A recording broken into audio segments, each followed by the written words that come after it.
a podcast featuring ordinary men of extraordinary faith. This is Manna.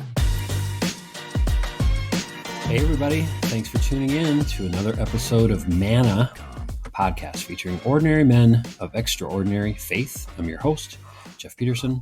Now, none of the guys that you're going to meet on this podcast would consider themselves to be extraordinary, but it's their humble, holy way of living that is exactly what makes them extra.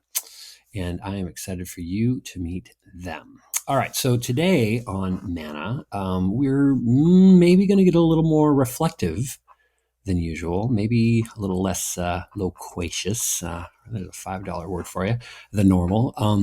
Although it would be kind of weird to have a podcast of just silence for the next 20 minutes. But in any event, we're gonna it's gonna be a little bit different here because today we have a guest who has directed his energy and his gifts toward espousing the power of contemplative prayer, specifically a kind of a practice within contemplative prayer that he calls centering prayer. And he's done this through his writing, his speaking, his coaching, really kind of everything that he's been about for the last several years now. His latest book, Sitting with God, A Journey to Your True Self Through Centering Prayer, has been widely acclaimed, as has his website, which I've been on, tooling around to see all the resources there. The website's silenceteaches.com, where you can go and access a lot more of his writing and resources around the principles and the practice and really the promise of centering prayer. And true to form, with every great thing that we humans write or do or speak of in the name of God, his work is grounded in God's word. As in Matthew 6, Jesus compelled all of us to go into your room, close the door, and pray to your Father who is unseen. Then your Father who sees what is done in secret will reward you. So you can't get too far off the right path if you just stay in the Word. So amen to that. So all right, so let's keep it down, everybody here. But let's welcome today's Manna man, Mr. Rich Lewis. Hey, Rich. Hey, no, thanks for having me on. I really appreciate it. Well, it's great to have you here and really have this opportunity for all of our listeners to kind of get into this and learn more of this really neat form of prayer. I have to admit, I don't know a lot about it. We've been blessed on this show to have guests that have shared a lot about their own prayer kind of lives and journeys and practices. We've had people talk about Lectio Divina or silent retreats, that they go on or that they've gone on, kind of annually maybe to kind of recalibrate. But I mean, you've really adopted centering prayer as, almost like a lifestyle, this kind of 24/7 way of staying in relationship with God. So I'd love to just kind of dive right in. How do you define centering prayer, and how did you even kind of come upon it? Sure. So I'll answer the second question first, and then lead into what is centering prayer. So I had always been attracted to silence. I just didn't know what to do in the silence, and I had read some books by a gentleman by the name of Carl McColman in 2012, early 2013, and he talked a lot about silence and how healing and transforming it was. I don't remember him sharing a practice he did, so I would just practice silence for 1, 2, 3 minutes. And it was brutal, but I persisted. Actually, I've since learned he actually does practice centering prayer. So I just don't recall him pointing that out in his books. And maybe if I went back and looked, I might find that he did mention it, but I don't recall him mentioning it. But then in late 2013, I was simply on Amazon looking for a book to read. And I stumbled across a book by Amos Smith called Healing the Divide, Recovering Christianity's Mystic Roots. And in his book, he talked about centering prayer as a silent prayer practice that he had been doing for about 15 years up until that point. So that immediately caught my attention because I was intrigued by silence just by reading books by Carl McColman. And then I read about a practice I could do in the silence. So Mm-hmm. I immediately reached out to him on his website, and we began a back and forth dialogue, and he was answering many of my questions on centering prayer, and I started practicing centering prayer, and then he and I became friends. In fact, I was just speaking with him yesterday on the phone, so we've become friends along the way. So that's how I stumbled into centering prayer. And then to answer your question on what is centering prayer, it's been around since the early 1970s, and it was actually created by three Trappist monks or three Catholic priests in the early 1970s. They saw transcendental meditation happening, and they wanted something for the Christian community. Mm-hmm. And one of the priests, Father William Meninger, kind of stumbled across the method of centering prayer in an old book he was reading called The Cloud of Unknowing, and he discovered kind of the method of centering prayer. So, centering prayer itself has been around for almost 50 years, and it was created by three Trappist monks. And then initially they rolled it out, I guess, to the clergy, but then they began rolling it out to the masses, the normal people, or the lay people, everyday people that could also benefit from it. And then about 10 years later or so, the Contemplative Outreach organization was formed. And you can find their website. It's called contemplativeoutreach.org. It's the main centering prayer organization. And if you go on that site, there's all kinds of centering prayer resources. Mm-hmm. And you can also, obviously, with COVID, everybody could practice online together. Right. But prior to COVID, and hopefully as we come out of COVID, there's centering prayer groups. You can go on that site and look in your state and see, is there a group that practices near you if you want to go once a week. And Mm-hmm. and they're also international, so you could go into any country almost in the world and perhaps find a group that practices. um, so that's for when you can go back together. But right during COVID, and maybe they'll continue it afterward, many groups practice once a week together on Zoom. Yeah, yeah. I've mentioned your website, and you have so many great resources and tools and opportunities for people to learn more and kind of get into this. And but one of the things that really caught my eye is kind of your story and or how you kind of came upon this and and you have the specific day, the date. It's June 1st, 2014, where you say, ever since June 1st, 2014, you kind of been into this. And so was that the day that you bought the book? Was that, when you're talking about it, or did something precede that? What significance does June 1st have?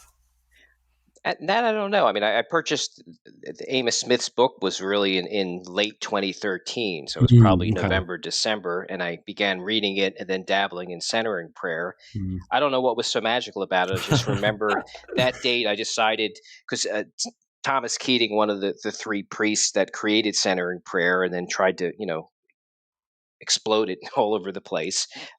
He recommended 20-minute sits per day. So I had, Mhm. after reading Amos's book, I began reading Thomas Keating and Cynthia Bourgeot and David Frenette and other people that practice centering prayer that had books. And Thomas Keating, Contemplative Outreach Organization, encouraged people to try to do two sits of 20 minutes per day. So I Mhm. guess I had done enough reading over the last couple of months, and it just so happened it was June 1st when Yeah. I kind of in my mind decided, well, why don't I just try to do what they suggest? Yeah. Do two sits per day of 20 minutes. And I think it just happened to be Yeah. a couple books later, and it just happened to be June 1st.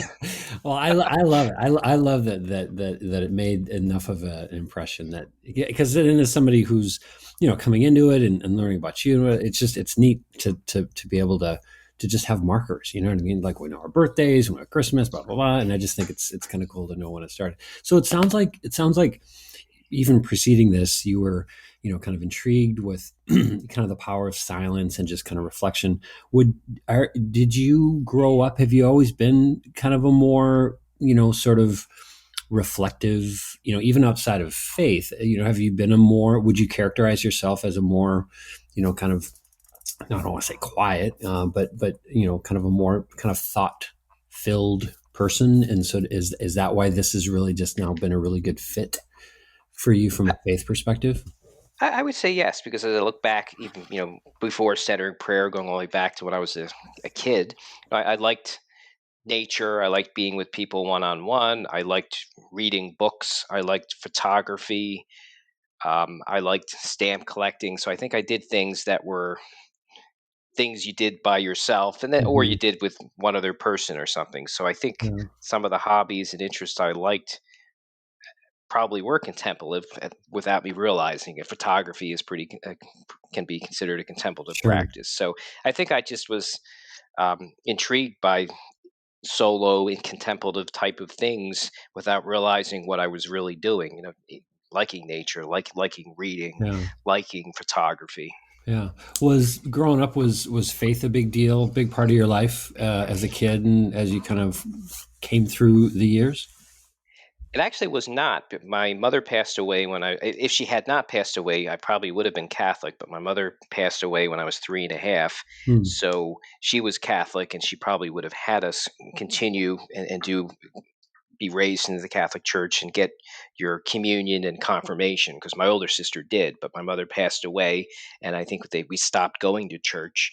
Um, so no, I actually was not raised in the church through my family, and in fact, when I was in junior high, I think for about a year we went to a Unitarian church, which wasn't necessarily. It was very broad. I remember some Mm-hmm. of the things we did with as kids were just regular discussions and not necessarily even based upon the Bible or God. It was just Yeah. in a room hearing a discussion about a particular topic. I don't remember what the topics were, but I don't remember it being like biblically based. So no, to answer your question, I really was not raised in that kind of in a church setting. Yeah. So it's just which is neat that this practice of centering prayer, it seems like it sort of things kind of converged then for you later, where you're this became a way for you to you know not not develop, because it was probably there prior, but really kind of animate a faith through a specific way of kind of personal worship or prayer.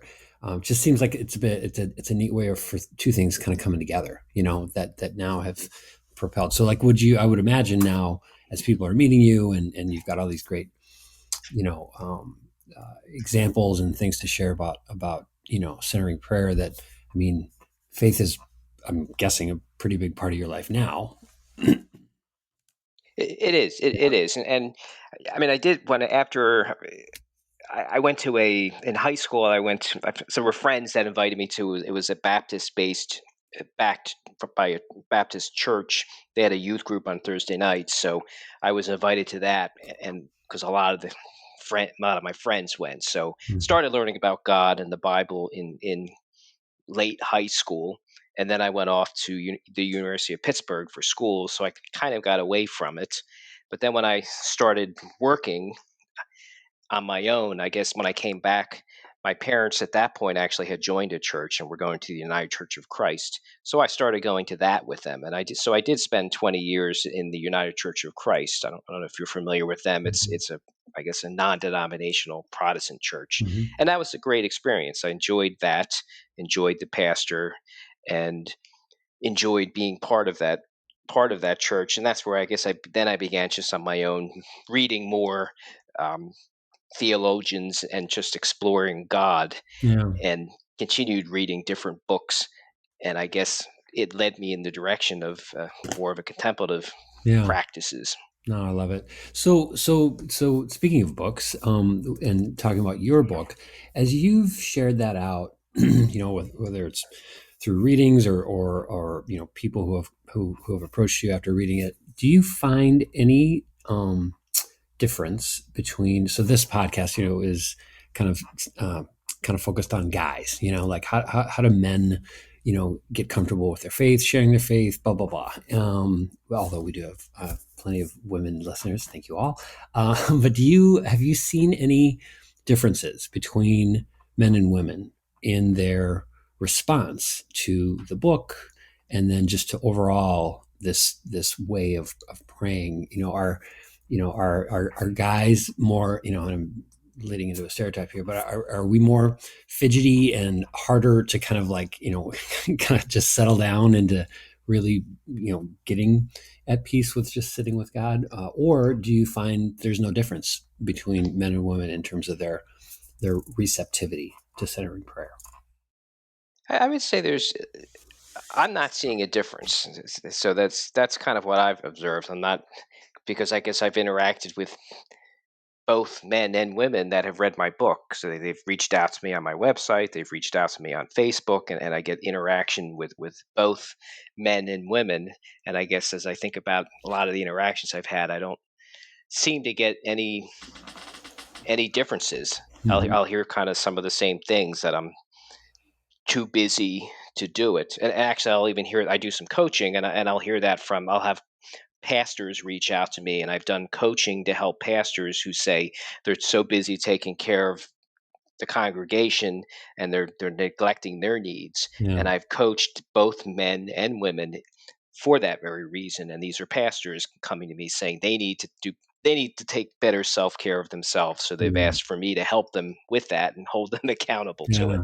So no, I guess I really haven't noticed the difference. And it's been kind of a nice equal split between even pastors coming to me to say, I need some help with self-care.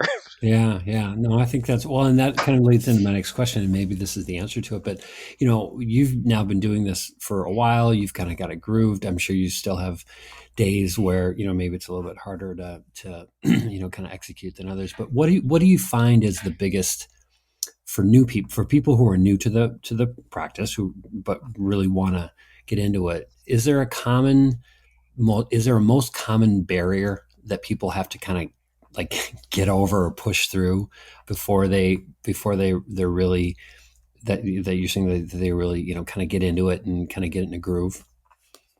Yeah, I would say they need to, I guess, make a decision that it's something they want to do, and then discipline themselves to do it. So I'll tell them, make it the first thing you do in the morning. Mm-hmm. Is so because most commonly they'll say, I don't have time for centering prayer, I'm too busy. So I'll tell them, well, make it the first thing you do as you begin your day. So if it's a weekend and you don't have any time pressures, when you wake up, practice your centering prayer.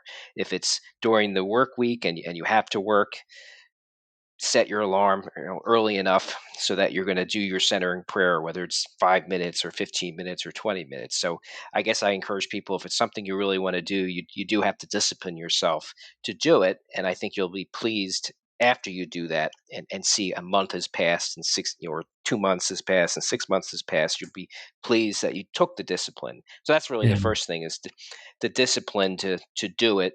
And even after you've done say you have a first sit and you're doing it and you've done that for a month or 2 months, then I'll encourage people, add a second sit and find a time when you can do a second sit, and then take baby steps again with that sit, 5 minutes, Yeah. 10 minutes, work your way up. But add a second sit to your day. And the argument there from people will be, I don't have time and I'm too busy. And I'll tell them, I think it has a really beautiful way of giving you back time, and just trust me when you do the practice. Because even I'm very busy at work, and I made a conscious decision to stop what I'm doing, do my second sit. I'm always amazed when it's 5 o'clock, 6 o'clock in the evening, and I'm looking back how productive I was the second half of the day, and it's because I took the time to do the second sit. Mm-hmm. So it has a way of giving you back time, is what I tell people, but you have to try it for yourself. Yeah, yeah. No, and I even love the language that you're using around kind of like the second sit, because I think, and I fall into this, I've talked to a lot of people about, I'm a big runner. And so, and I never run with music or anything like that, because I really, I say, well, it's a great time to pray. It's a great time to reflect. And it is. But what I love about what you're doing and what you're writing about and talking to people about is the only activity is the sitting. I mean, it's a very peaceful and just I don't know. There's something about it that I think is even more um, centering. By you're not letting people off the hook saying, well, you can go fishing and just really be just be quiet and just really think through. It's like, oh no, that's not what we're talking about. You know what I mean? It is Right. it's a very solitary, very focused kind of activity, which I love it. I think it's great. How about for you? I mean, you've been into this now for years. Do you have your kind of like, peaks and valleys, or is it now just you've been doing it so long, it's just so part of your lifestyle and your routine that it's kind of like everything else that we do every day. I guess the morning one, it is kind of just part of my routine, and it just feels so natural to get up and do that as the first thing I do to start my day. The Mhm. second one can be challenging, and I just encourage myself, do it anyhow. I don't have to feel like doing it Hmm. to do it. I can still do it, and I bring whatever I'm like to my sit. If I'm discouraged or tired or even feeling I don't want to do it, I bring that with me to my sit. And then can I quickly share what centering prayer is so people understand how to do it? Yeah, please. Yes. Because that'll help explain or answer this question. So centering prayer, you sit comfortably with your eyes closed, and then to start centering prayer, you introduce what's called a sacred word of one, two, or three syllables. So you can pick something like God or Jesus or color or ocean. So you sit, close your eyes, introduce that word interiorly, and then it's really whenever you engage your thoughts. And what I mean by that is whenever, if you begin thinking about what you did before you're sitting, or you begin to think about what you're going to do after you sit, you realize that you're not necessarily sitting with God, you're sitting with yourself and your thoughts and your planning and your plotting.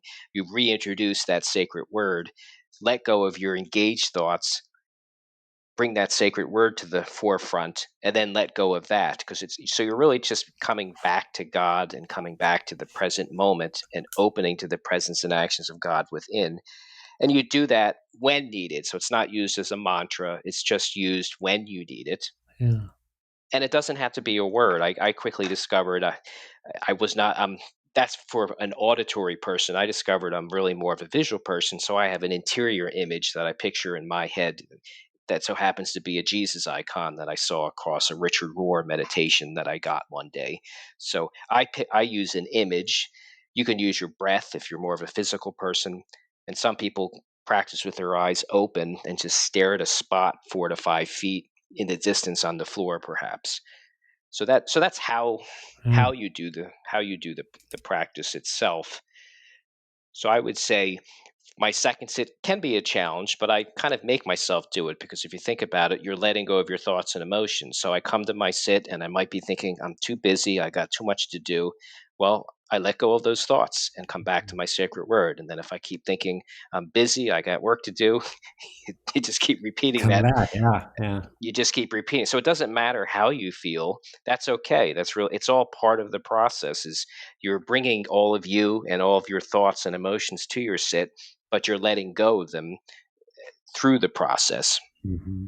Yeah. Well, and I do love that there is, and I'm glad we got to it here, that there is a specific kind of process to it, because I think that also puts some, it's a prescription. It's not just, yeah, go find a nice place to sit and just, be at peace with yourself. But then, yeah, we invariably, our minds wander. And so I like that there's this centering word that, or image or whatever. I think that's really easy to follow and really effective. So I'm really, really excited to try this out. And so thank you so much for explaining it to us. We are already at the fun segment of the show now. Time goes by so fast. And so these are for those that have been listening for a while now. These are the same three questions that we ask every guest on Manna, and they've had them in advance. Although I will admit, Rich has only had these in advance for now 24 minutes and 13 seconds. So he's had to kind of double task a little bit by coming up with some witty answers to these our fun segment questions. So in any event, fun segment question number one: if Jesus knocked on your door tomorrow morning and just wanted to hang out for the day, what are you going to do with Jesus? This may sound funny, but I love college football. So he could he would need to come on this is a day. Well, we could still do it in a day. I would take him to a pit football game. I love college football, so I think Jesus and I could have a fun time watching the Pitt Panthers hopefully win at home in Heinz Field in Pittsburgh. So I would maybe you never heard someone answer this matter, but I I love think we it. could have a good time at a football game. I think that would be great. All right, fun segment question number 2. If you could go to church with any other guy, living or dead, he can be famous or not, or you could have known him or not, but it's just got to be a guy. So you got to go to church and you got to go with the guy. Who are you going to go to church with? I guess I would pick Thomas Keating. I guess he was one of the creators of centering prayer. Yeah. It might be just interesting just to sit in his presence, because I've heard, and he passed away a couple of years ago, but he was obviously a long-term centering prayer practitioner, and when people would just sit in his presence, there was just a glow about him, and they could just feel the spirit. And I heard people saying things like they would start tearing, and just sitting in him, you felt like you were sitting next to God, even though he was obviously was not God. Yeah. So I think it would be neat to sit next to Thomas Keating in church. Maybe I would end up maybe not paying as much attention as I should, but I think it would be neat just to sit in his presence next to someone that was such a long-term centering prayer practitioner, that I just sitting with him probably would be a powerful experience. Yeah, I love that. That's great. All right, fun segment question number 3 to wrap it up here is, if you could give one piece of advice to a younger man about living a confident life of faith, what would that one piece of advice be? I would say try a practice like centering prayer. So don't give up any other prayer forms. If you have verbal prayer or the ways you pray, don't give it up. But try a silent prayer practice, because it's really just sitting with God. And I think of it as reverse prayer. You're trusting God and God is praying in you. So just trust God and try that practice and see how it can heal and transform you and help you live from your true self, the person God wants you to be. Mm-hmm. That's great. Yeah, I was going to ask earlier about how effective centering prayer has been with younger people. Have you had any experiences yet with, like, how young can centering prayer go? I mean, it can go. Anybody can practice centering prayer.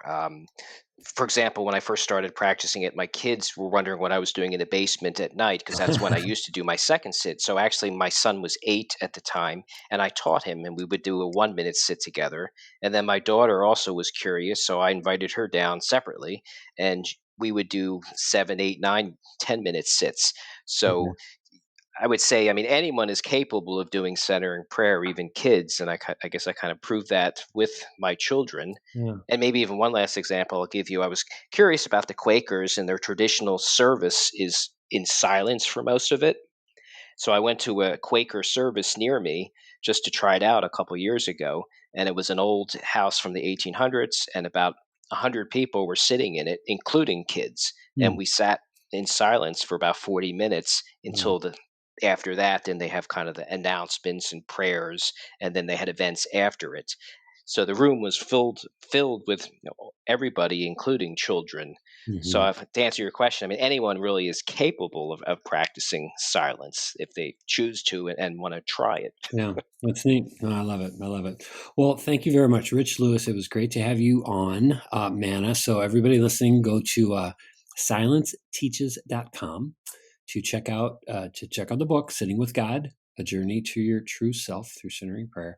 But really, so much great stuff on that website. And so if you get a chance to see Rich out there speaking or watch any of his videos, read any of his other stuff, I just really encourage you to go find it. And Rich, I just want to thank you again for sharing your time with us this afternoon.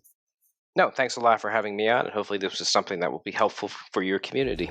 Thank you for listening to Manna. If you have any questions or recommendations for future guests, send them to mannapodcast@gmail.com.